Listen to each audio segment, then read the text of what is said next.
الحمدللہ نحمدہ ونصلی علی رسولہ الکریم۔ رمضان 2025۔ بسم اللہ الرحمن الرحیم۔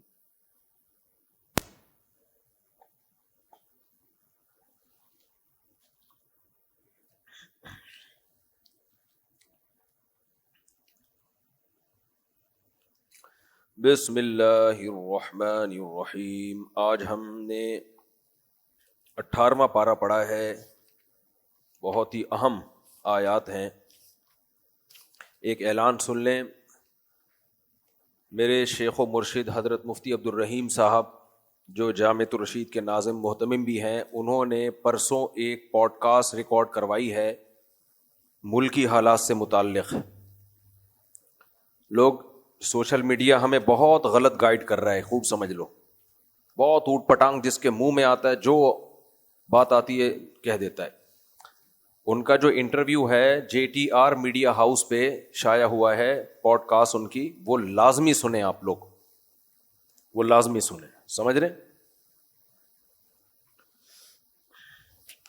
ان کے پاس جو نالج ہوتی ہے وہ مشاہدے پر مبنی ہوتی ہے، وہ میڈیا سے لی گئی نالج نہیں ہوتی، اور جب تک مشاہدے پر مبنی نالج ان کے پاس نہیں ہوتی وہ بات کرتے ہی نہیں ہیں، وہ خاموشی اختیار کرتے ہیں۔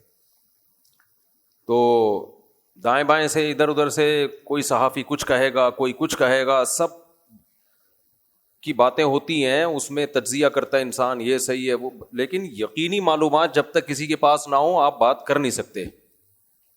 تو ان کا انٹرویو آپ لازمی سنیں۔ پھر صحافی میں بعض ایسے بھی ہوتے ہیں جو لفافہ خور ہوتے ہیں، میں نہیں کہہ رہا سارے ہوتے ہیں، اور جو لفافہ خور ہوتا ہے نا وہ بہت جاندار طریقے سے جھوٹ بولتا ہے، وہ دو چار سچ ہوتے ہیں اس میں جھوٹ ملا کے وہ بولتا ہے، اور وہ جھوٹ جو ایک آدھ سچ میں ملا کے پبلش کیا جائے نا وہ جھوٹ بہت خطرناک ہوتا ہے، کیونکہ دو تین باتیں صحیح ہوتی ہیں اس سے پھر وہ تانے بانے ملا کے سب کچھ ہی لوگ یقین کرتے ہیں کہ لوگ کہہ رہے ہیں کہ یہ سب کچھ ہی سچ ہی بول رہے ہیں، حالانکہ وہ ایک دو چیزیں سچ ہوتی ہیں، اس سے جو انہوں نے نتیجے نکالے ہوتے ہیں وہ نہیں ہوتے صحیح۔ کل میں نے مثال دی تھی نا، چپل چوری کر کے ایک آدمی بھاگ رہا ہے، جرم یہ ہے کہ چپل چوری کی اس نے، اب جو اس کو لوگ مار رہے ہیں تو چپل چوری کرنے پہ نہیں، بلکہ اس لیے کہ کسی کا وہ سالہ ہے اور کسی سے اس کو ذاتی بغض ہے، کسی کی قومیت کی لڑائی ہے، تو جرم تھا صرف چپل چوری، اس پہ ایک دو تھپڑ بنتے تھے، لیکن جو پوری قوم اس پہ ٹوٹ پڑی ہے تو وہ چپل کا بہانہ ہے، بہانہ چپل کا ہے اور مقصد اپنا بغض اور عناد ہے۔ تو کچھ صحافیوں کا یہ حساب ہے کہ ان کو ویسے ہی کسی سے بغض ہے، تو کچھ صحیح بات ہوتی ہے اس میں پھر 100 باتیں مبالغہ آرائیاں کر کر کے اپنی ٹھڑک نکال رہے ہوتے ہیں، ان میں ان کو پیسے بھی مل رہے ہوتے ہیں، بیرونی ایجنسیاں پیسے دے رہی ہوتی ہیں، عیش کر رہے ہوتے ہیں وہ بیٹھ کے۔ انہی کی دیکھو ذہانت بہت اہم چیز ہے۔ کبھی بھی میری کوشش یہ ہوتی ہے، میں نہیں کہہ رہا میں ہمیشہ اس میں کامیاب بھی ہوتا ہوں گا، میں کبھی کسی کے دعووں سے اور جذبات سے الحمدللہ متاثر نہیں ہوتا، کوشش یہ ہوتی ہے کہ دعوے اور جذبات سے متاثر نہ ہو۔ دیکھو یہ کہہ کیا رہا ہے، چیخنے پر، ہڑی ہڑا کرنے پر اور قسمیں اٹھا کے دعوے کرنے پر کوئی گورنمنٹ کی طرف سے پابندی نہیں ہے۔ بعض لوگ ایسی باتیں کر رہے ہوتے ہیں کہ انہی کے جملوں کو اگر آپ پکڑ لینا تو اسی میں ان کی باتوں کا جواب ہوتا ہے۔ میں یہ کہتا ہوں کہ فلاں کو کسی نے قتل کر دیا، میں کہتا ہوں فلاں چونکہ اس کے خلاف بول رہا تھا اس لیے قتل کر دیا۔ بھائی اگر اس لیے قتل کیا ہے تو سب سے زیادہ تو آپ خلاف بول رہے ہو، آپ کیوں نہیں قتل ہوئے اب تک؟ سمجھ رہے ہو؟ یہ اس طرح کے جملے پکڑنے چاہیے ان لوگوں کے۔ میں سمجھا پا رہا ہوں اپنی بات؟ کہیں قتل ہوا نا، اب اصل قاتل کو بچانے کے لیے الزام ڈال دیا جاتا ہے فلاں نے قتل کیا ہے، دلیل کیا ہے؟ دیکھو یہ کلپ اس میں یہ فلاں کے خلاف بول رہا ہے، تو آپ کا کلپ تو ہم دیکھ رہے ہیں، آپ فلاں کے خلاف آج سے نہیں 10 سال سے بول رہے ہو، تو آپ کیسے بچے ہوئے ہو؟ پھر آپ کو قتل کرنا تو فلاں کے لیے بہت آسان تھا۔ سمجھ میں آ رہی ہے بات؟ تو یہ میں کہیں کسی طرف نہیں لے کے جا رہا، آپ کو صرف ایک مثال سے بات سمجھا رہا ہوں۔ اس سوشل میڈیا کی دنیا سے نکلو، یعنی اس کے پروپیگنڈے سے۔ کبھی کسی کے بارے میں یقینی تحقیق کے بغیر تبصرہ مت کرو۔ ضروری نہیں کسی میں ایک برائی ہو تو اب جتنی بھی برائیاں ہیں ساری اسی کے کھاتے میں ڈالی جائیں، اور کسی میں اگر ایک آدھ اچھائی نکل آئی تو اب جتنی بھی اچھائیاں ہیں ساری اسی کے کھاتے میں ڈالے جائیں، ایسا ہوتا نہیں ہے۔ تو ان کا انٹرویو لازمی سنیں آپ حضرت مفتی عبدالرحیم صاحب کا, JTR میڈیا ہاؤس پہ انہوں نے پوڈ کاسٹ دیے. بالکل نیوٹرل ہو کے سننا ہے, کسی بھی بغض, کسی کے عشق میں بھی مبتلا نہیں ہو رہا, کسی کے بغض میں بھی مبتلا نہیں ہونا, نارمل اور نیوٹرل ہو کے آپ وہ سنیں تو انشاءاللہ آپ کو بہت اچھی بہترین گائیڈنس ملے گی اس میں. ہم چلتے ہیں جی 18واں پارہ آج ہم نے پڑھا ہے رمضان 2025 1446 ہجری. 18واں پارہ شروع ہوتا ہے, اس میں سورہ مومنون بھی ہے اور سورہ نور بھی ہے. آج پھر مجھے ایک اور جگہ بیان کے لیے جانا ہے تو میں ذرا جلدی نمٹاؤں گا. سورہ مومنون کو اللہ تعالیٰ نے اہل ایمان کی صفات سے شروع کیا. فرمایا مومنین کامیاب ہو گئے. مومنین کی سب سے پہلی علامت کیا ہے؟ فی صلاتہم خاشعون, نمازوں میں خشوع پیدا کرتے ہیں. والذین هم عن اللغو معرضون, فضول لغویات سے بچتے ہیں. لغو کسے کہتے ہیں؟ ہر وہ کام جس کا نہ دنیا میں فائدہ ہو اور نہ آخرت میں. ایسے کاموں کو چھوڑ دینا چاہیے. کچھ بھی نہیں ہے وہیں, یہ ویڈیو گیم نہیں کھیل رہے ہوتے بیٹھ کے, کوئی فائدہ نہیں. گیم کھیلیں آپ بھاگنے دوڑنے والے, ذہن فریش ہوگا آپ کا. اس سے کیا ہوگا؟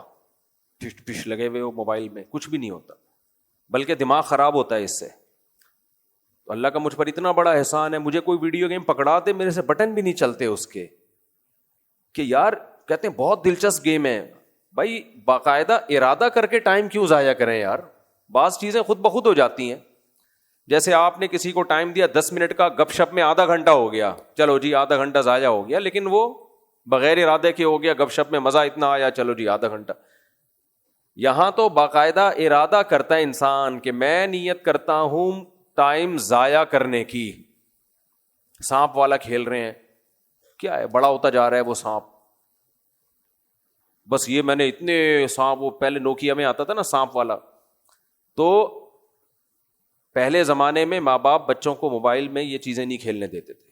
ہم تو دیکھتے تھے کہیں سے چھوٹا سا وہ آ گیا نا ہمارے پاس ویڈیو گیم, ہمارے والد صاحب کا تو بہت غصہ, اتنا غصہ کرتے تھے, ہم ان سے چھپ کے کرتے تھے, پھر چھوڑ دیا. وجہ اس کی کیا ہے؟ والد صاحب یہ سوچتے تھے یہ تو تم باقاعدہ نیت کر کے ٹائم ضائع کر رہے ہو, یہ فضول لوگوں کا کام ہے. یہ چیزیں گوروں نے ہماری سوسائٹی میں انگریز لائے. کھیلو کودو, فٹ بال کھیلو, ہاکی کھیلو, کرکٹ کھیلو, ٹینس کھیلو, یہ سب چیزیں کھیلو بھائی, کس نے منع کیا ہے؟ ان سے دماغ فریش ہوتا ہے, آپ کا اسٹیمنا بڑھتا ہے, بہت فائدہ ہے اس کا.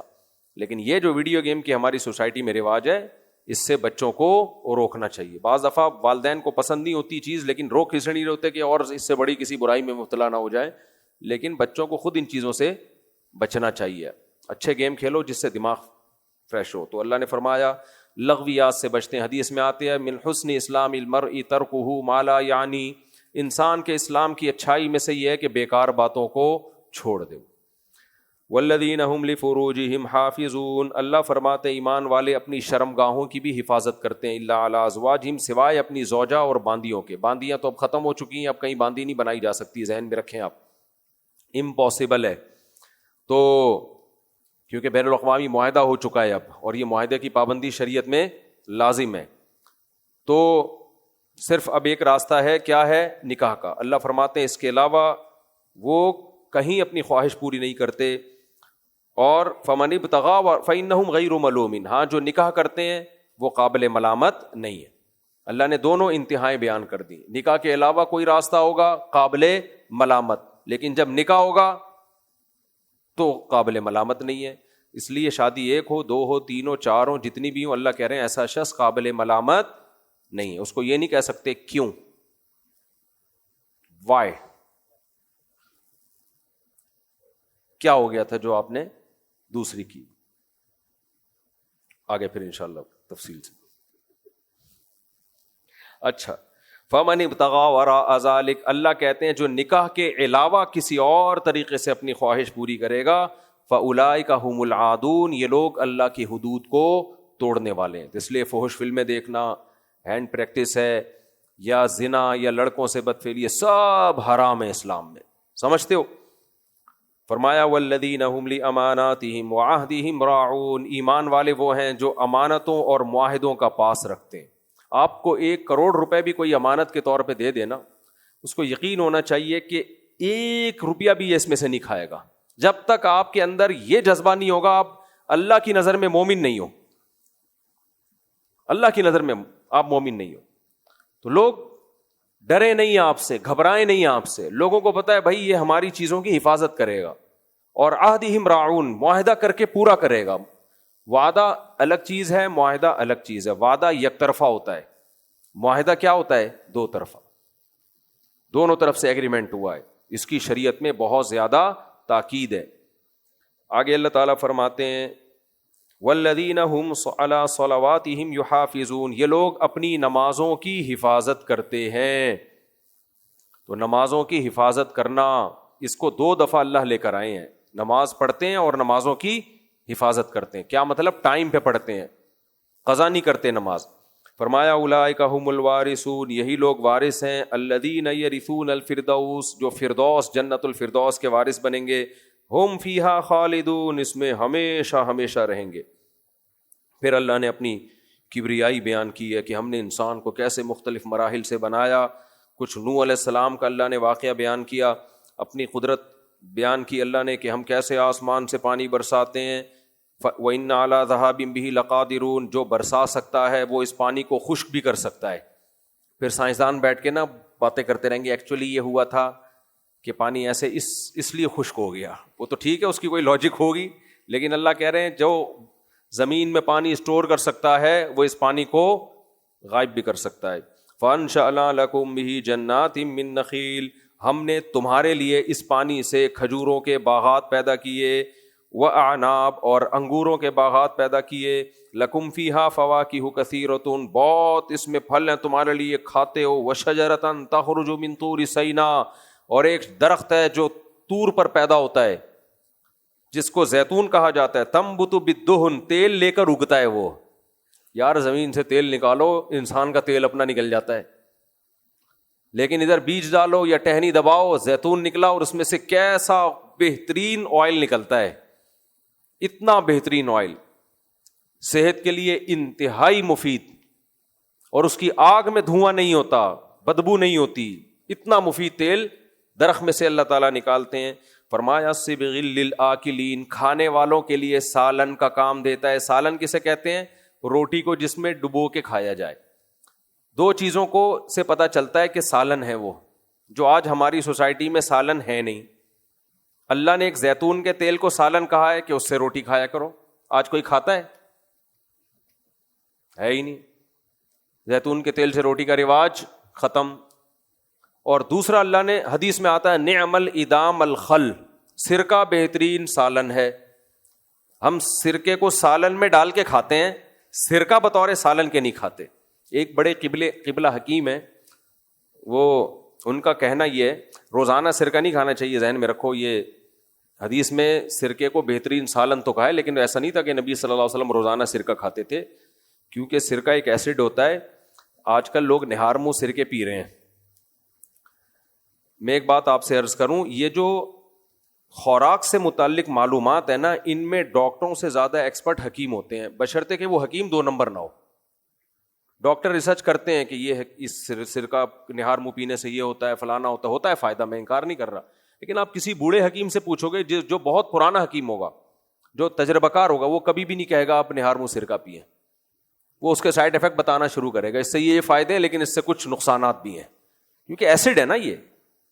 تو وہ گھٹنوں کے مسائل پیدا کر رہا ہے, اور کیلشیم کو باڈی میں کم کرنا, 20 قسم کے. ہمارے ایک دوست تھے, انہوں نے نہار منہ سرکہ اور لیمن کا پانی پینا شروع کیا, دبلے ہو گئے. ڈاکٹروں نے کہا تھا ان کو ماشاءاللہ, ان کو یہ نہیں پتا کہ وہ دبلے تو آپ ہو گئے, لیکن اس ایسڈ نے معدے کی ایسی کی تیسی کر دی, اس کی دیواروں کا وہی ختم کر دی. معدے کی دیواریں ہوتی ہیں نا, ان کو چھلنی کر دیا اس. تو ایسی کوئی بھی چیز کسی ایک ڈاکٹر یا ایک یوٹیوب کلپ کو دیکھ کے شروع نہیں کر دیا کرو کہ صبح صبح سرکہ پانی میں ڈال کے پینے سے یہ ہو جائے گا. تو 20 لوگوں سے مشورے لے لیا کرو جب بھی کوئی ایب نارملٹی والا کام کر رہے ہو, کوئی بھی عام روٹین سے ہٹ کے کام کر رہے ہو, تو ایک ڈاکٹر ایک حکیم نہیں, 10-15 ڈاکٹروں سے حکیموں سے مشورہ لے لو, وہ بتائیں کہ ہاں جی پی لو, تو مجھے کوئی اعتراض نہیں ہے. لیکن اس کے نقصانات بہت ہوتے ہیں. جیسے لہسن کھانے کے بہت فائدے ہیں, لیکن لہسن بھی ایک ایسڈ ہے, آگ لگا دیتا ہے پیٹ میں جا کے. تو ایسا نہیں ہے کہ لہسن پھونکتے جا رہے ہو. ابھی ایک صاحب نے لہسن کا پانی نکال کے روزانہ بھر بھر کے پی رہے ہیں بوتلیں. میں نے کہا بیٹا تیرا انا للہ ہو جائے تو مجھے جنازے پہ بلا لینا. خیر ہم آگے چلتے ہیں. تو وَإِنَّ لَكُمْ فِي تو حکیم لوگ کہتے ہیں مہینے میں ایک آدھ دفعہ سرکے کو سالن کے طور پہ کھا لو بس، واللہ عالم، باقی طب کی باتیں ڈاکٹروں سے حکیموں سے پوچھیں۔ اللہ فرماتے ہیں وَإِنَّ لَكُمْ فِي الْأَنْعَامِ الْعِبْرَةَ، تمہارے لیے چوپایوں میں عبرت کا سامان، کیسے ہم تمہیں ان سے دودھ پلاتے ہیں اور ان پر تم وہ سواری کے طور پہ بھی کام آتے ہیں۔ بہت زبردست اللہ نے اس میں مثالیں دی ہیں۔ ایک اور مثال اللہ نے دی کہ پچھلی قوموں میں ایک پیغمبر آئے تو وہ کیا کہنے لگے، ما ھذا الا بشر مثلکم، ہر پیغمبر کو ایک طعنہ دیا گیا، یہ تو تمہاری طرح کے انسان ہیں، یاکل مما تاکلون منہ، جو تم کھاتے ہو وہی یہ بھی کھاتے ہیں، ویشرب مما تشربون، جو تم پیتے ہو وہی یہ بھی پیتے ہیں۔ لوگوں کے ذہن میں ہمیشہ سے بزرگی کا تصور ایک الگ ہی بیٹھا ہوا ہے، بھئی یہ تو ہماری طرح کے انسان ہیں۔ وَلَئِنْ أَطَعْتُمْ بَشَرًا مِثْلَكُمْ، اگر تم اپنے جیسے انسان کو فالو کرو گے تم خسارے میں پڑ جاؤ گے۔ اور دیکھو یہ باتیں بھی کتنی عجیب کرتے ہیں، باتیں کیا کرتے ہیں، أَيَعِدُكُمْ، دیکھو یہ ہمیشہ سے ایک پرانا طعنہ ہے جو آج بھی مذہبی اسکالرز کو دیا جاتا ہے اور سائنسدانوں کی طرف سے۔ ابے یہ مذہبی لوگوں نے جنت جہنم میں الجھایا ہوا ہے لوگوں کو۔ کس میں الجھایا ہوا ہے؟ جنت میں اور جہنم میں، موت کے بعد زندگی، قبر میں فرشتے آئیں گے، پھر وہ اٹھے گے اور حشر ہوگا اور حساب و کتاب ہوگا۔ او بھائی سائنس ان چیزوں کو نہیں مانتی، تو یہ نئی بات نہیں ہے۔ ہر پیغمبر پہ کو یہ طعنہ دیا گیا کہ آپ کس طرح کی باتیں کر رہے ہو۔ تو ان پیغمبر کو بھی قوم نے کیا دانا دیا، اَیَعِدُکُم، لوگو تم سے یہ کس قسم کا وعدہ کر رہا ہے یہ شخص، معاذ اللہ، انکم اذا متم، کہ تم جب مر جاؤ گے، وکنتم ترابا وعظاما، اور تم مٹی اور ہڈیاں ہو جاؤ گے، یعنی یہ مانتے بھی ہیں کہ ہم مٹی ہو کے ختم ہوتے ہیں یہ پیغمبر۔ انکم تخرجون، اس کے بعد تمہیں دوبارہ زندہ کیا جائے گا۔ ہیہاتا لما توعدون، ہیہاتا کا مطلب جیسے ہم اردو میں کہہ رہے ہوتے بھائی بس کرے یار، یہ عقل سے بہت، بھائی کوئی بات کر رہا ہوتا ہم کہتے ہیں بس کر جا، بس بہت ہو گئی۔ یہ کب ہم کہتے ہیں یہ جملہ، کہ جب عقل سے بالکل ہی الٹی بات ہوتی ہے جو عقل میں آ ہی نہیں سکتی۔ تو انہوں نے بھی کہا ہیہاتا لما توعدون، بھائی جس آخرت کا تم سے وعدہ کر رہے ہیں وہ ہیہاتا، وہ یقین لانے والی چیز نہیں ہے۔ خود مان بھی رہے یہ پیغمبر کہ مر کے ہم مٹی بھی ہوتے ہیں، ہڈیاں بوسیدہ بھی ہو جاتی ہیں، اس کے بعد یا تو یہ کہتے ہیں کہ مر کے ہم ویسے ہی رہتے ہیں، مانتے ہیں کیڑے کھا کے ختم کر دیتے ہیں، اس کے بعد کہہ رہے ہیں دوبارہ حساب ہوگا۔ ہیہاتا لما توعدون، جس کا تم سے وعدہ کر رہے ہیں یہ عقل سے دور ہے، یہ ماننے والی باتیں نہیں، ایسے مسترد کرتے تھے۔ ابے بس کردہ ہے، ابے کیا حوروں کی باتیں کر رہے ہو یار، سمجھ رہے ہو؟ اس طرح کی آج بھی یہ سیکولر لبرل طبقے کا نا اسٹائل یہی ہوتا ہے۔ بھائی مولوی نے تھوڑی کہا ہے کہ جنت ہے جہنم میں، اللہ کا پیغام آپ تک پہنچا لیا، آپ جانو اللہ جانے، لڑ لینا جب اگر قبر میں حساب نہیں ہوا تو آپ کی لک ہے، ہو گیا تو پھر مفتی طارق مسعود کو یاد کرو گے، پھر مولانا طارق جمیل صاحب کو یاد کرو گے، یار صحیح بولتے تھے یار۔ تو پھر اصل میں تو اللہ کے پیغمبر کو یاد کرو گے کہ نبی صلی اللہ علیہ وسلم کے پیغام کو ہم نے ٹھکرایا۔ پھر کہنے لگے ان ہی الا حیاتنا الدنیا، پیغمبروں سے کہنے لگے بھائی بات یہ ہے کہ صرف یہ دنیا کی زندگی ہی ہے، نموت و نحیا، اس میں ہم مرتے بھی ہیں پیدا بھی ہوتے ہیں، ایک نیچرل پروسیس ہے یہ کیا ہے؟ نیچرل ہے۔ زمین میں آم کی گٹلی ڈالیں گے، ایک نیچرل پروسیس ہے، درخت اگے گا، آم اگیں گے، بیوٹی آف نیچر ہے یہ کیا ہے؟ بیوٹی۔ نیچر نے اس گٹلی میں سافٹ ویئر ڈال دیے ایسے، پانی لگے درخت بنے اور پھر انہی سے دوبارہ گٹلیاں پیدا ہو جائیں، یہ سائیکل۔ جو ایتھیس اور ملحد لوگ ہیں نا، ہر قدرت کے کرشمے کو بیوٹی آف نیچر کہہ کے پتلی گلی سے نکل جاتے ہیں۔ پھر جب دوبارہ زندہ ہوں گے نا قیامت کے دن، پھر یہ کہیں گے بیوٹی کا الٹا کیا ہوتا ہے؟ اگلی بدصورت کو کہتے ہیں نا، وہ تو بدصورت عورت کو کہتے ہیں، بیوٹی کا الٹ کیا ہوگا؟ اگلینس، بیسٹ آف نیچر ہے یہ۔ کیا کہیں گے یار یہ نیچر بہت بدماشی کر رہی ہے ہمارے ساتھ، دوبارہ ریورس کر دیا اس عمل کو۔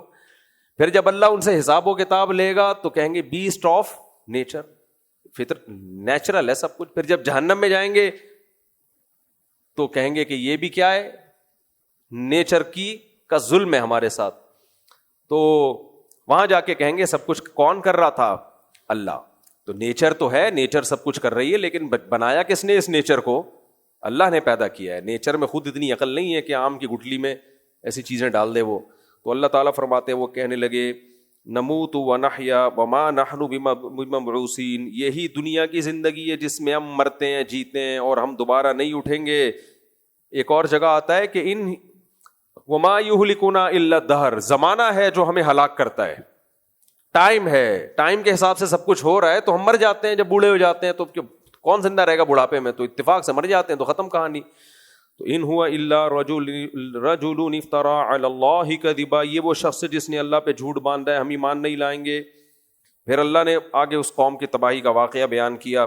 وقت کم میں جلدی آج میں سورہ نور پڑھی ہے, بہت اہم ہے, میں چاہتا ہوں اس کے بھی کچھ اہم آیات آپ کے سامنے جلدی سے آ جائیں.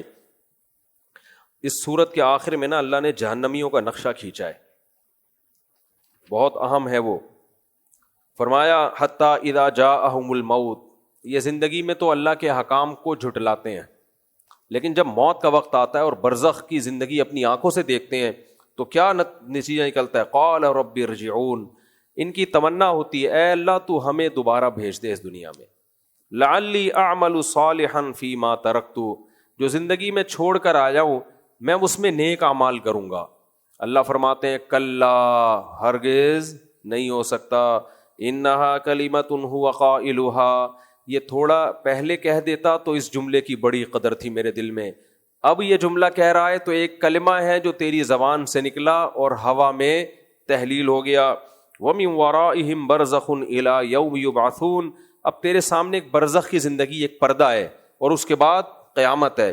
فَإِذَا نُفِخَ فِي الصُّورِ, پھر جب سور میں پھونکا جائے گا, فَلَا أَنْسَابَ بَيْنَهُمْ يَوْمَئِذٍ وَلَا يَتَسَاءَلُونَ, کوئی نسب کام نہیں آئے گا, کوئی کسی کو پوچھے گا نہیں. فَمَنْ ثَقُلَتْ مَوَازِينُهُ, جس کا نیکیوں کا پلڑا وزنی ہو گیا, فَأُولَٰئِكَ هُمُ الْمُفْلِحُونَ, یہ لوگ کامیاب ہوں گے.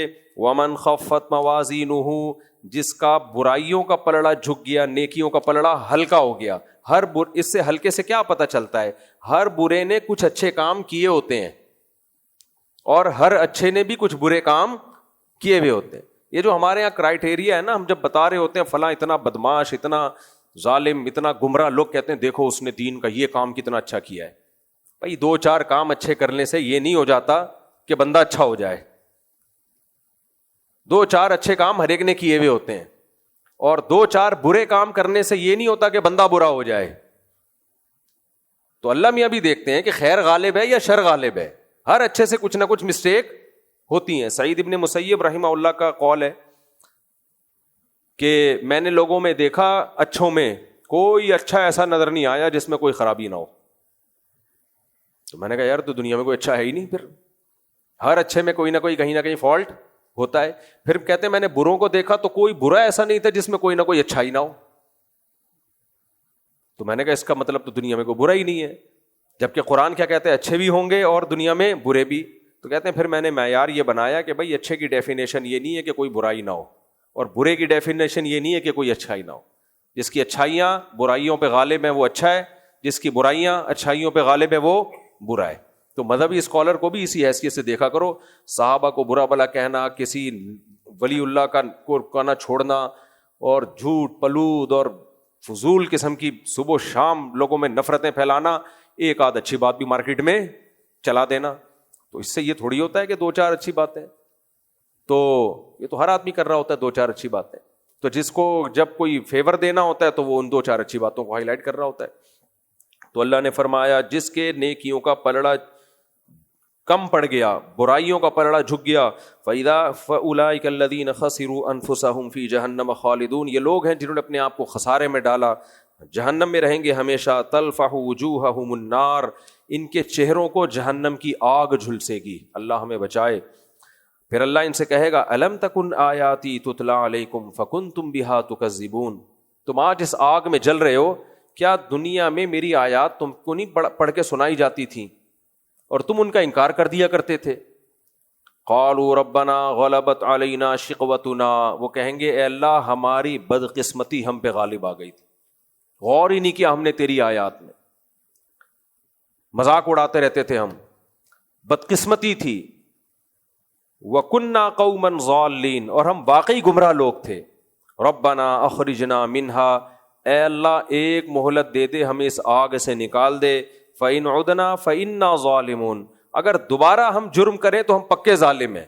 قَالَ اخْسَئُوا فِيهَا, اللہ کہیں گے ذلیل ہو کے پڑے رہو اس آگ میں. وَلَا تُكَلِّمُونَ, مجھ سے کلام بھی مت کرو.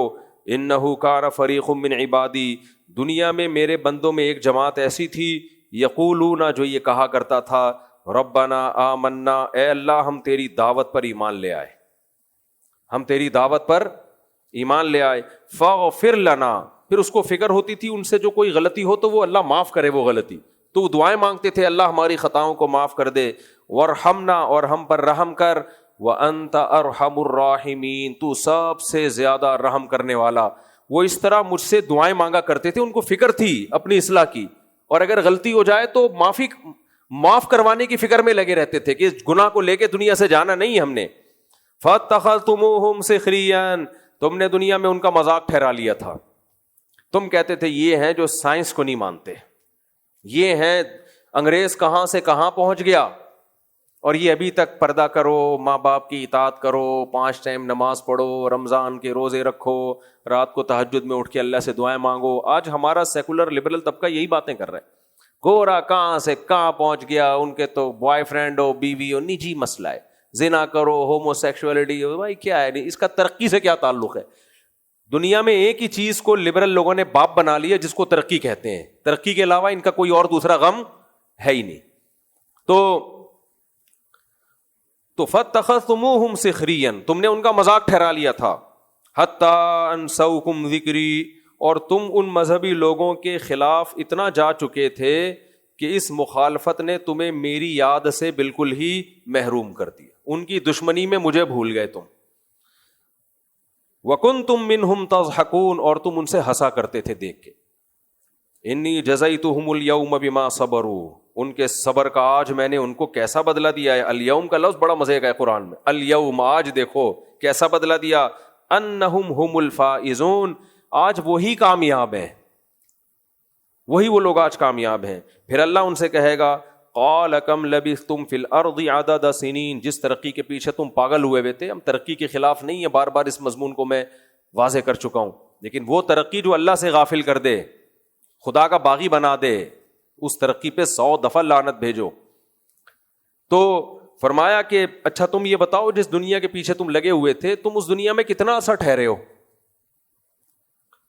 قالوا لبثنا یوما او بعض یوم, کہیں گے ہم ایک دن یا آدھا دن. آخرت کا دن اتنا لمبا ہوگا نا کہ اس دنیا کے طویل دنوں کو وہ سمجھ رہے ہوں گے کہ ایک دن یا آدھا دن. یہ وہ ایک یا آدھا دن ہے جس کے پیچھے آخرت برباد کر دی. قال ان لبثتم الا قلیلا, اللہ کہیں گے واقعی بہت تھوڑے رہے ہو دنیا میں. لو انکم کنتم تعلمون, کاش یہ تم پہلے جان لیتے. یہ 50 60 70 سال ککھ بھی نہیں ہے, یہ 2 ٹکے کا ٹائم نہیں ہے جس کو ہم اتنی ویلیو دے رہے ہیں, اتنے اس کو ویلیو دے رہے ہیں, کچھ بھی نہیں ہے بھائی. ہے اس میں لوگ ہیں کہ میری تنخواہ اتنی نہیں ہے, میرے پاس پیسے نہیں ہیں, صحیح ہے نا, وہ وہاں چلا گیا امریکہ, وہ جاپان چلا گیا. مفتی صاحب کے دیکھو کبھی جاپان جا رہے ہیں, کبھی امریکہ جا رہے ہیں, اور ہمیں بتا رہے ہیں کہ دنیا کچھ بھی نہیں ہے, 2 ٹکے کی دنیا ہے. تو بیٹھو نا انڈا موڑ پہ, کیوں جاپان کی ٹرینیں دکھا دکھا کے ہمیں سڑا رہے ہو؟ 7 غیروں کے میری قبر پہ آتے کیوں ہو؟ تم جلاتے نہیں مجھ کو تو جلاتے کیوں ہو؟ بڑا ٹائٹ شعر ہے. جلانا کہتے ہیں زندگی دینا, جلانا کا مطلب تپانا. تو عاشق جو تھا نا اپنی معشوقہ کی محبت میں, عشق میں اتنا غمزدہ ہوا کہ مر ہی گیا بیچارہ نا, بیمار ہو کے. جب مر گیا تو قبر میں جائے گا, ظاہر ہے. اس کا خیال یہ تھا کہ اب میری محبوبہ قبر کی زیارت کے لیے تو آ جائے گی نا, کہ میری یاد میں مر گیا. تو محبوبہ اپنے والے کے ساتھ آئی, کمبخت وہ اکیلی قبر پہ بھی نہیں آئی, وہ آئی اپنے فرینڈ کے ساتھ جس کے تپن اور جلن میں یہ مرا تھا. تو اس موقع پر اس مردے نے یہ شعر کہا, 7 غیروں کے میری قبر پہ آتے کیوں ہو؟ تم جلاتے نہیں مجھ کو تو جلاتے کیوں ہو؟ تم زندہ نہیں کر سکتے, ہونا تو یہ چاہیے تھا تم مجھے زندہ کرتے. یار میری یاد میں مر گیا, اب ڈاکٹروں سے ہم کوشش کرتے ہیں اس کو دوبارہ زندہ کرنے کی. تو کہہ رہے تم جلاتے نہیں مجھ کو تو جلاتے کیوں, تم اور تپا رہے ہو مجھے. یہ کہاں سے کہاں شعر نکل گیا, یہ بات کیا چل رہی تھی؟ ہاں جاپان کی ٹرینیں. تو لوگ مجھے کہتے ہیں ایک طرف بات کرتے ہو دنیا 2 ٹکے کی نہیں ہے, تو ٹھیک ہے 2 ٹکے کی نہیں ہے, تو پھر جاپان کی ٹرینیں ہمیں دکھا کے جلاتے کیوں ہو؟ تم ہمیں جاپان بھجوا نہیں سکتے تو ٹرینیں دکھا کے جلاتے کیوں؟ تو دنیا رکھنا, دنیا کو انجوائے کرنا بری چیز نہیں ہے, اس کو آخرت کے مقابلے میں ترجیح دینا بری چیز ہے. جب 2 چیزوں کا مقابلہ ہوتا ہے نا تو پھر مہنگی چیز کو لیا جاتا ہے. آپ کے پاس ایک کسی نے آپ کو چینی کا کپ دے دیا, سادہ سا چینی سے, وہ چینی نہیں جو چینی کے پتھر کے کپ ہوتے ہیں, تو آپ اس کو لے لو گے. لیکن اگر وہ کہتا ہے یہ توڑو گے تو سونے کا کپ دوں گا, تو فوراً اس کو کیا کرو گے؟ توڑ دو گے. اگر نہیں دے رہا تو اسی کو رکھو گے آپ. تو جہاں دنیا اور آخرت میں ٹکراؤ ہوتا ہے وہاں دنیا کو لات مار دو. بھائی جاپان کی ایسی کی تیسی, ٹھیک ہے نا, پھر ایسی کی تیسی جاپان کی. تو جہاں ٹکراؤ نہیں ہو رہا, دنیا اللہ نے انسان کے لیے پیدا کی ہے, انجوائے کرو بھائی. تو یہاں بھی یہی ہے کہ یہ آخرت کے مقابلے میں اتنی تھوڑی ہے کہ پہلے کیا ہے آخرت. تو اللہ کہیں گے چند دن تم دنیا میں رہے ہو اور اس کو اتنا تم نے بڑھا لیا تھا, خدا کو ناراض کر دیا. تو پھر آگے اللہ ان سے کیا کہیں گے؟ افا حسبتم انما خلقناکم عبثا.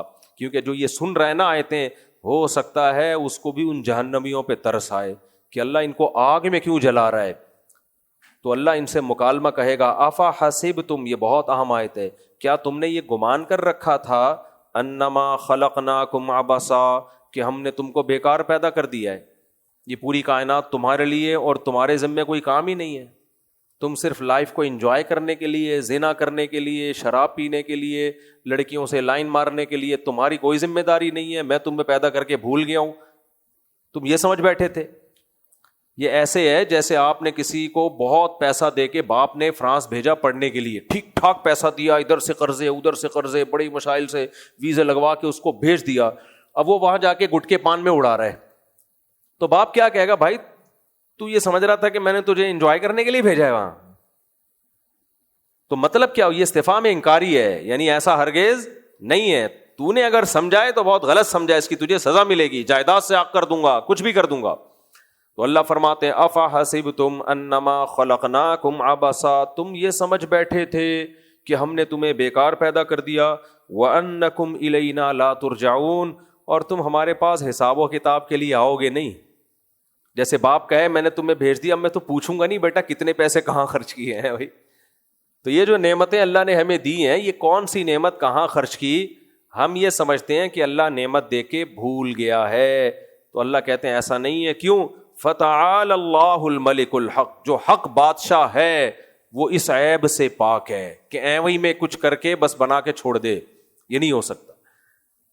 دیکھو اگر آخرت نہیں ہے نا تو اللہ کا ظالم ہونا لازم آتا ہے, کیونکہ دنیا میں اتنے بڑے بڑے بدماش اور ظالم ہیں, ان کو دنیا میں سزا نہیں ملتی, بلکہ وہی حکومت کر رہے ہوتے ہیں.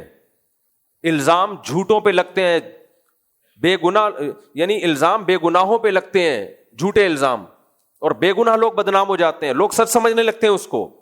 انسان کے پاس یقینی ذرائع نہیں ہے جس سے پتا چلے کہ کون ملزم ہے اور کون. بھائی جج کیا کرے گا؟ گواہوں کو دیکھ کے پھندے پہ چڑھا دے گا کسی کو, ہو سکتا ہے وہ گواہ جھوٹ بول رہے ہوں, نہ اس میں جج کا قصور ہوتا ہے, وہ گواہ جھوٹ بول رہے ہوتے ہیں. بعض دفعہ گواہوں کو غلط فہمی ہو جاتی ہے.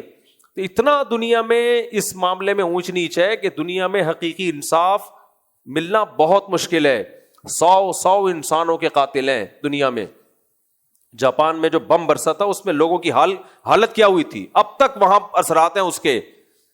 تو اس لیے اللہ نے قرآن میں کہہ دیا لا تحسبن اللہ غافلا عما یعمل الظالمون, جو ظالم جو کچھ کر رہا ہے اللہ کو غافل مت سمجھو, اللہ نہیں چھوڑے گا.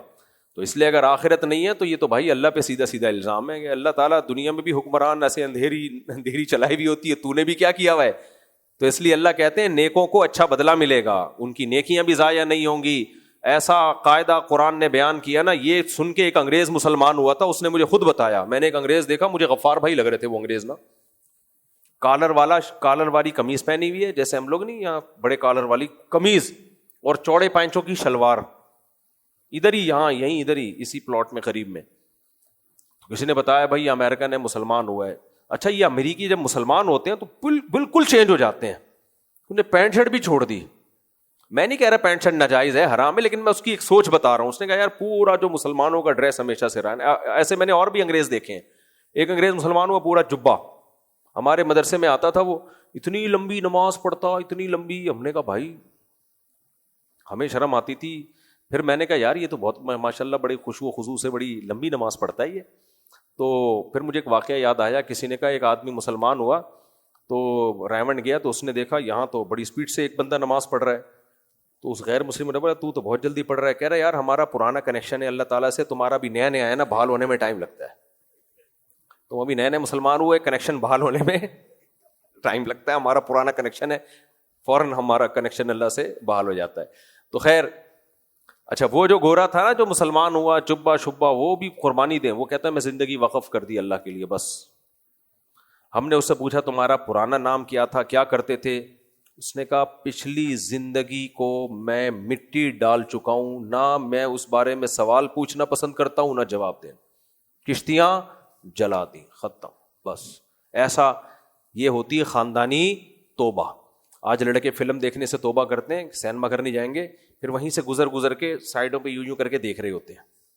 پھر کہتے ہیں مفتی صاحب توبہ کر تو لیتے لیکن توبہ پہ قائم نہیں رہتے. ابے قائم کیسے رہے گا جب انہیں گلی محلوں میں بار بار جا رہا ہے، وہی سائن بورڈ بار بار دیکھ رہا ہے، تو کہاں سے قائم رہے گا؟ جب فحش فلموں کی عادت اللہ نہ کرے پڑ گئی تو بند کمرے میں لیپ ٹاپ دیکھتے کیوں ہو بیٹھ کے بھائی؟ تو اس کو توبہ نہیں کہتے. تو توبہ کا مطلب کیا ہے؟ یو ٹرن لے لے آدمی. تو اس گورے نے ایسا یو ٹرن لیا، کشتیاں جلا دی بالکل. ایک اور فرانس کا گورا ملا، وہ جامع رشید میں آیا، وہ بھی ایسا جبہ، ایسی داڑھی. کچھ گوروں کو تو میں نے انٹرویو امریکہ میں لیے ہیں، مسلمان ہوئے اور ہمارے مدرسوں میں داخلہ لے کے عالم بن رہے ہیں ماشاء اللہ. لوگ کہتے ہیں مدرسوں میں منجن بکتا ہے، تو وہ انگریز تو منجن نہیں خریدے گا، اتنا بے وقوف نہیں ہوتا، پورا پراپر عالم بن رہا ہے. ہمارے مدرسوں نے کئی انگریزوں کو عالم بنایا ہے، سمجھتے ہو؟ تو وہ بھی پورا یو ٹرن لے لیا اس نے. تو پھر یہاں ادھر ہی گلشن اقبال میں کسی لڑکی سے اس انگریز نے شادی کی اور ایسا یو ٹرن لیا کہ میری گپ شپ ہوئی تو کہہ رہا ہے میں پوری 4 شادیاں کروں گا. کمال ہے. تو میں نے کہا کیوں؟ کہتا ہے جب میں نے سب عیاشی چھوڑ دی جو اسلام سے پہلے کرتا تھا، تو جو اسلام نے مجھے اجازت دی اس سے فائدہ تو اٹھاؤں گا نا میں. پھر مجھے کہنے لگا میری بیوی نہیں مانتی، اور کہہ رہا ہے میں نے اس کو نہیں کہا کہ تو لازمی کرنا، میں نے کچھ بھی نہیں کہا. تو کہتا ہے لیکن مجھے بڑی حیرانگی ہو رہی ہے کہ وہ مسلمان ہے تو وہ مجھے کیسے روک رہی ہے. میں نے کہا وہ مسلمان تو ہے لیکن بیوی بھی تو ہے نا وہ، تو اس کو ظاہر ہے سوکن آ رہی ہے اس کے اوپر. کہہ رہے لیکن میں کروں گا. جب میری اتنی گرل فرینڈ تھی، اس نے کہا کہ میری اتنی گرل فرینڈ تھی، میں نے سب کچھ چھوڑ چھاڑ دیا، تو اب جو اسلام نے میں اسلام لایا ہوں تو پھر پورا اسلام. تو اس کی نظر میں پورا اسلام یہ تھا کہ پوری ٹوٹل خالی یہی چیز نہیں تھی، ماشاء اللہ تہجد گزار اور داڑھی اور ماشاء اللہ بڑا زبردست لباس. خیر، تو اللہ تعالیٰ فرماتے ہیں فتعال اللہ الملک الحق، اللہ جو برحق بادشاہ ہے وہ اس عیب سے پاک ہے. تو میں یہ کہہ رہا تھا، ہاں یہ آیت اصل میں سنانے لگا تھا جس کو دیکھ کے وہ غیر مسلم مسلمان ہوا، جو یہاں گورا آیا تھا نا، جو غفار بھائی لگ رہے تھے بالکل ایسے دیسی لباس. تو میں نے اس سے پوچھا بھائی کیا آپ نے اسلام؟ اس نے کہا ڈے آف ججمنٹ کو جس طرح اسلام ایکسپلین کرتا ہے ایسا کوئی بھی ایکسپلین نہیں کرتا. اور کہا انسان کو انسان بنانے کے لیے ضروری ہے کہ آخرت پر ایمان رکھے. تو اس میں قرآن کی آیت دیکھو، فَمَن يَعْمَلْ مِثْقَالَ ذَرَّةٍ خَيْرًا يَرَهُ، ایک ذرہ کے برابر بھی نیکی کی ہوگی نا اللہ ضائع نہیں کرے گا، سامنے لے آئے گا قیامت کے دن، ذرہ برابر بھی. وَمَن يَعْمَلْ مِثْقَالَ ذَرَّةٍ شَرًّا يَرَهُ، ذرہ برابر بھی برائی کی ہوگی اللہ وہ بھی لے آئے گا سامنے. تو ما لہذا الکتاب لا یغادر صغیرۃ ولا کبیرۃ الا احصاها، قرآن کہتا ہے جب انسان اپنے نامہ اعمال کو دیکھے گا وہ کہے گا کیسا اعمال نامہ ہے کہ کوئی باریک گوشہ میری زندگی کا، چھوٹا گوشہ ہو یا بڑا عمل ہو، کچھ بھی نہیں چھوڑا اس نے، کچھ بھی نہیں چھوڑا اس نے. وہ حیران ہوگا بھائی ایسی تو رپورٹ آج تک ہم نے کبھی دیکھی نہیں ہے. تو اللہ کہتے ہیں ایسا انتظام ہو رہا ہے ہم سب کے اعمال کے محفوظ کرنے کا. تو اللہ بچائے ہمارا بنے گا کیا آخرت میں. ڈاکٹر عبدالحی رحمہ اللہ فرمایا کرتے تھے کہ اللہ حساب نہ بھی لینا، صرف دنیا کو یہ بتا دے کہ یہ کچھ کر کے آیا ہے. یہ کیا کر کے آیا ہے؟ یہ بندہ یہ کچھ کر کے آیا ہے. تو کون بچے گا میرے بھائی، کون بچے گا؟ کہا وہ جو ذلت ہوگی نا وہی کافی ہے. اللہ ہم سب کو اس ذلت کے سے محفوظ رکھے, نیک اعمال کی توفیق عطا فرمائے. تو یہ سورہ مومنون تھی. اب آگے سورہ نور ہے. سورہ نور میں بہت سارے احکام ہیں آپس میں رہنے کے, ریاست سے متعلق. سب سے پہلے اللہ نے زانیوں کو چترول لگانے سے شروع کیا اس آیت. الزانیۃ والزانی فاجلدوا كل واحد منہما 100 جلدہ.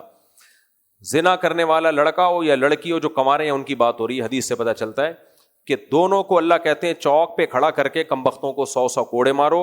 وَلَا تَأْخُذْكُمْ بِهِمَا رَأْفَةٌ فِي دِينِ اللَّهِ. جب اللہ کا حکم جاری کرو تو تمہیں نرمی نہیں آنی چاہیے. وَلْيَشْهَدْ عَذَابَهُمَا طَائِفَةٌ مِّنَ الْمُؤْمِنِينَ. مسلمانوں کی ایک جماعت یہ منظر اپنی آنکھوں سے دیکھے. تو پھر اللہ نے بتایا زانی لوگوں کو گندی عورتیں پسند ہوتی ہیں, اور گندی عورتوں کی طرف رغبت بھی زانی مردوں میں ہی ہوتی ہے. جو پاکیزہ لوگ ہوتے ہیں الخبیثات للخبیثین والخبیثون للخبیثات. ناپاک مرد ناپاک عورتوں کے لیے, ناپاک عورتیں ناپاک مردوں کے لیے. گندی سے یہاں مراد ہے زانی, فاحشہ. ایک مرد پہ ٹکی نہیں رہی ہے نا. تو آج کل گرل فرینڈ بوائے فرینڈ میں بڑا عذاب یہ بھی ہے کہ شادی تو ہو جاتی ہے لیکن پرانے والوں کی یادیں رہ جاتی ہیں. پھر وہ کمپیئر کریں. میرے پاس بہت کیسز آتے ہیں, کبھی اکیلے میں آؤ خوشبو لگا کے میں بتاؤں گا آپ کو کیا ہو رہا ہے سوسائٹی میں. وہ پرانے والا تھوڑا سا نئے والے نے برا سلوک کیا نا شوہر نے, تو پرانا بوائے فرینڈ یاد آنا شروع. کاش وسیم سے شادی کر لیتی تو آج یہ دن نہ دیکھنے پڑتے. بھائی وسیم سے کرتی نا تو اس میں کچھ اور عیب نظر آتے. تو ریلیشن میں بھی ہو جاتی ہیں بعض دفعہ. واٹس ایپ پہ کتنی طلاقیں ہو چکی ہیں. موبائل پکڑا پرانی والی نکلی.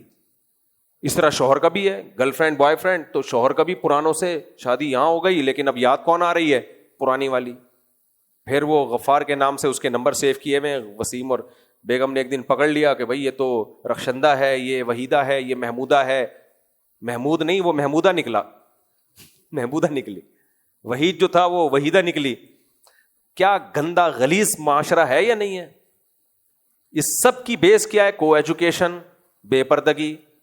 تو خدا کی قسم باہر لوگوں کو تمہاری ایجوکیشن سے کوئی لینا دینا نہیں ہے.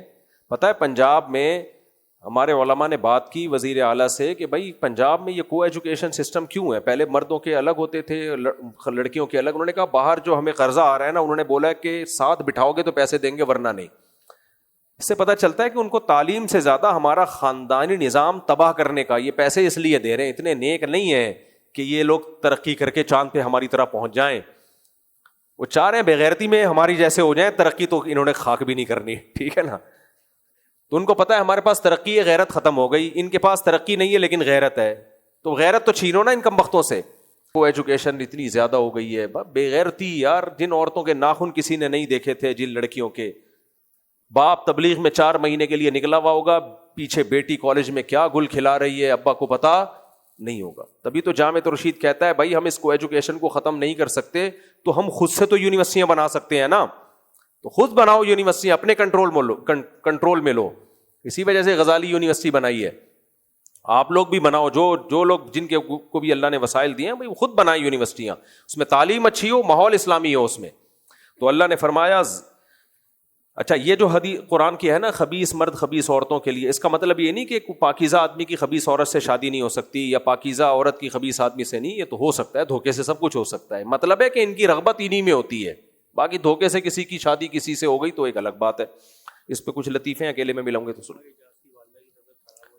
اچھا بھائی عمر اعجاز کون ہے؟ عمر اعجاز جلدی بتائیں. ان کی والدہ کی طبیعت اوپر خراب ہو رہی ہے, وہ اپنی والدہ کو لے کے جائیں فوراً. ان کی والدہ کی طرف سے پیغام آیا ہے, جلدی شابش. دیکھیں یہاں نہیں ہے بھائی, تلاش کریں جلدی سے. تو اللہ نے حکم دیا 100 کوڑے مارو. پھر اللہ نے میاں بیوی کے لیے ایک الگ حکم دیا. اچھا دوسرا حکم اللہ نے دیا کہ جو بھی کسی پہ زنا کی تہمت لگائے تو 4 گواہ لے کر آئے. 4 گواہ اگر نہیں لے کر آتا تو الٹا اس کی پشت پہ 80 کوڑے مارے جائیں.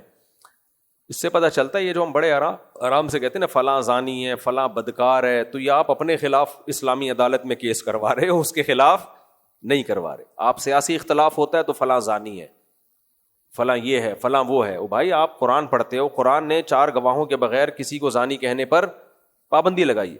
اسی میں وہ مسئلہ بھی حل ہو جاتا ہے. میں نے ایک دفعہ بیان ریکارڈ کروایا تھا کہ میاں بیوی 2 سال سے دور ہیں, بچہ پیدا ہو گیا تو حلال ہی کا کہلائے گا. وہ اس پہ وہ جو تماشا بنایا, کیونکہ علم ہے نہیں لوگوں کے پاس کہ یہ دیکھو کرامتی بچے ان کے یہاں پیدا ہو رہے ہیں, وہ سورہ نور کی آیات سے پتہ چلتا ہے. کیونکہ اب اگر آپ اس بچے کو زانی, اس بچے کو ولد الزنا کہتے ہو, اس کا مطلب آپ اس کی ماں کو کیا کہہ رہے ہو؟ بولو زانی. تو شریعت کہتی ہے 4 گواہ لے کر آؤ. اس پہ کسی کو اشکال ہوتا ہے کہ بھائی ہم تو وہ آدمی کو کے کھاتے میں کیسے ایک بچہ ڈال دیں؟ مرد کو تو پتا ہے میں 2 سال سے نہیں ملا تو یہ میرا بچہ کہاں سے ہو گیا, 2.5 سال سے 3 سال سے نہیں ملا تو میرا بچہ کہاں سے ہو گیا؟ یہ تو شریعت نے سورہ نور میں آگے کہا ہے کہ مرد اگر بیوی پہ الزام لگاتا ہے کہ یہ زانی ہے تو لگا سکتا ہے, وہ اس کو یہ رائٹ ہے, اس کے لیے 4 گواہ ہونا ضروری نہیں ہے. لیکن پھر وہ 5 قسمیں اٹھائے گا کورٹ میں جا کے کہ اگر میں جھوٹ بول رہا ہوں تو مجھ پہ اللہ کی لعنت. آگے تفصیل ہے اس کی, میں اس ڈیٹیل میں نہیں جاتا. پھر عورت بھی قسم اٹھائے گی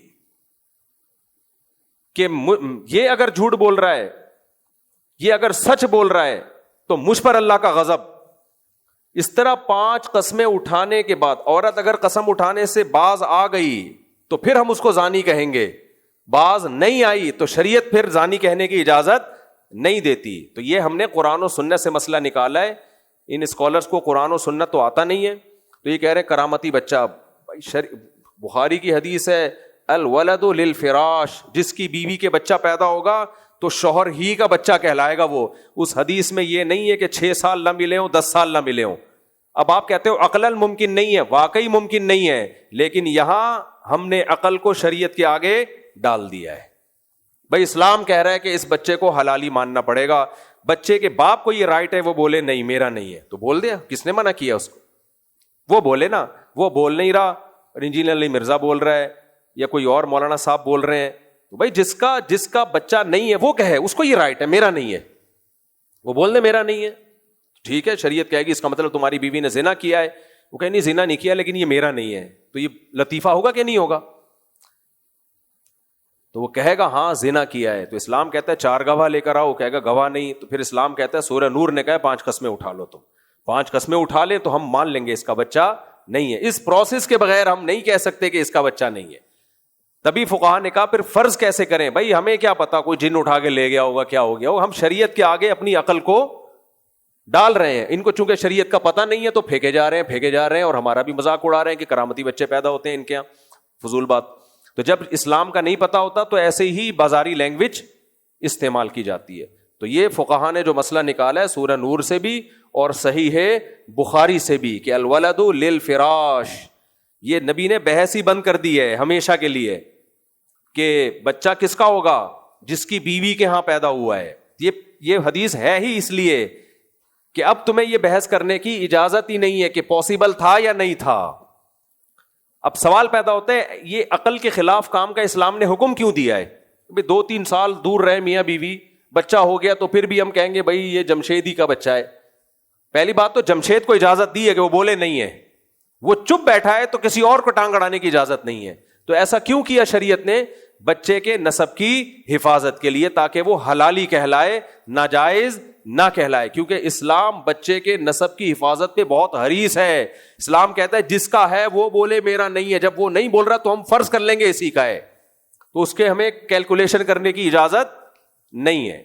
تو اسلام پہ اعتراض ہو رہا ہے آپ کا, یہ ہم پہ نہیں ہو رہا. کچھ چیزیں ایسی ہوتی ہیں جو اسلام نے چشم پوشی سے کام لیا اس میں, تاکہ بچوں کی حفاظت ہو. کیونکہ بغیر باپ کا بچہ اسلام کی نظر میں ایسے جیسے مرا ہوا, اس کی کوئی زندگی نہیں ہے, اس کو نسب سے محروم نہیں کرنا چاہتا اسلام. سمجھتے ہو کہ نہیں سمجھتے؟ تو اس کے اور بہت سارے دلائل ہیں, میں تو صرف اس لیے بتا رہا ہوں کہ دین علماء سے سیکھا کرو. یہ جو بازاری لب و لہجے ہوتے ہیں نا, کرامتی بچے, یہ سب بے وقوف لوگوں کو متاثر کرنے کے لیے اچھے ہوتے ہیں. جنہوں نے اسلامک لا پڑھا ہوتا ہے ان کو پتا ہوتا ہے کہ اس میں شریعت کی حکمتیں کیا ہیں, اس میں مصلحتیں کیا ہیں. بس یہ کافی ہے. اب آگے پھر جو ہے نا حضرت سیدہ عائشہ رضی اللہ تعالی عنہا پہ جو تہمت لگی تھی, اللہ نے اس کی پوری برات کا اعلان کیا. سیدہ عائشہ رضی اللہ تعالی عنہا کی پاک دامنی کا پورے 2 رکوع اس پہ نازل ہوئے ہیں, امی عائشہ کی پاک دامنی پہ. وہ بڑے دلچسپ ہیں لیکن وقت ہمارا مکمل ہو گیا. اور انہی 2 رکوع کی وجہ سے علماء کا اتفاق ہے کہ جو سیدہ عائشہ پہ تہمت لگاتا ہے، آپ کو معاذ اللہ زانی سمجھتا ہے، وہ دائرہ اسلام سے خارج ہے، کیونکہ پورے 2 رکوع اللہ نے سیدہ عائشہ کی پاک دامنی پہ نازل کی ہیں۔ اتنی منصوص حکم کے بعد بھی کوئی انکار کرے تو سیدھا سیدھا وہ قرآن کا انکار ہے، تو وہ مسلمان نہیں ہو سکتا۔